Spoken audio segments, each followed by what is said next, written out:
The acronym Aqal commonly refers to the meta theory of Ken Wilber and other philosophers in that, let's say, lineage that usually build upon or are criticizing and adding bits and pieces onto his meta theory. So Aqal stands for all quadrants, all levels, and I add all states and all types. I'm starting with quadrants. Quadrants means that you can take any situation in your life and put a lens there, 4 quadrants, like an X and a Y axis, and you can see that situation happening in your life through an individual interior and an individual exterior, a collective interior and a collective exterior perspective. So that situation here is, for example, happening in my own mind. Nobody can ever look there. You can measure my brain functions, but nobody ever will totally grasp what is happening in the mind of Alistair. That's my individual interior perspective. What you can see, though, is a guy gesticulating, wearing a wristwatch and tattoos and a salt and pepper jacket, and he has that brutal German accent, so that's what you see. That's my individual exterior perspective. That takes place in a collective interior quadrant, which is the culture we are sharing, sort of the code you need to be able to decipher. Hopefully you can decipher it, right? Like deciphering the tattoos, the wristwatch, the salt and pepper tattoos. Like, why the heck am I recording all of that? You need to have quite a thorough and deep understanding of the culture we are sharing to be able to get into resonance with me. If not, you will simply say, who's that dude? That really does not speak to me. And all that happens in a collective exterior perspective or quadrant, which is, for example, the technical environment. I'm sitting in Berlin. It's sort of a studio-ish atmosphere in front of a camera and getting like the voice recorded separately. So any situation in your life, you can put a lens there and see it through that 4 quadrants. That's the first part of that acronym. Then you have, after the quadrants, you have like lines of development. As a person and also as a collective, as society, we develop through certain, let's say, centers of gravities of consciousness. Everybody is born at square one, meaning it's totally normal that as a toddler, you're very egocentric. You need to have your needs met. What you're interested in is like food and shelter. That's about it. You're not, I don't know, thinking about regenerative economies or Aqal, right? You're, in a healthy sense, egocentric. If you are able to let's say, open up your heart and develop as a child, you're able to develop the capacity to interiorize more people. So in a healthy sense, you become ethnocentric. It's no problem to be ethnocentric and be proud of being German or liking a certain part of I don't know, a football match, right? A lot of people do that. There's still a healthy and an unhealthy part. I come to that later.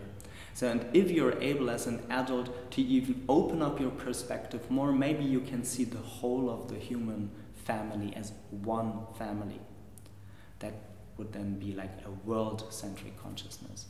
And if you're able, maybe through meditation or psychedelic experience, to open up your heart even more to encompass sentient and non-sentient entities in this vast universe beyond this mother planet, beyond this solar system, then you would say that's a cosmocentric perspective. So that's all quadrants and all levels. The next thing is lines of development.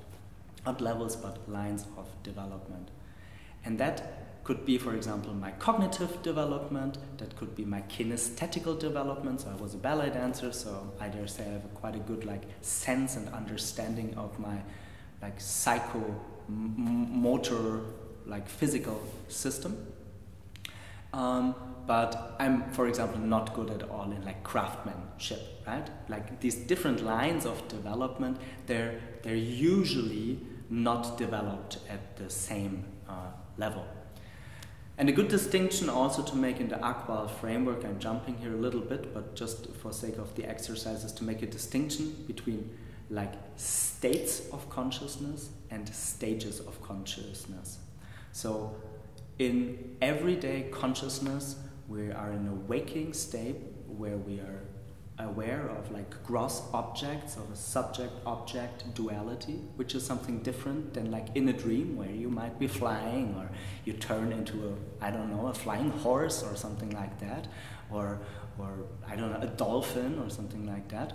And you have like deep formless sleep. And even trained monks that have like extraordinary experiences of oneness, of Satchidananda, of non-dual awareness and whatnot, or a psychedelic experience, like all these peak experiences and like unusual experiences, all these people still undergo the normal cycle of like all these normal states of consciousness that we all know, you know.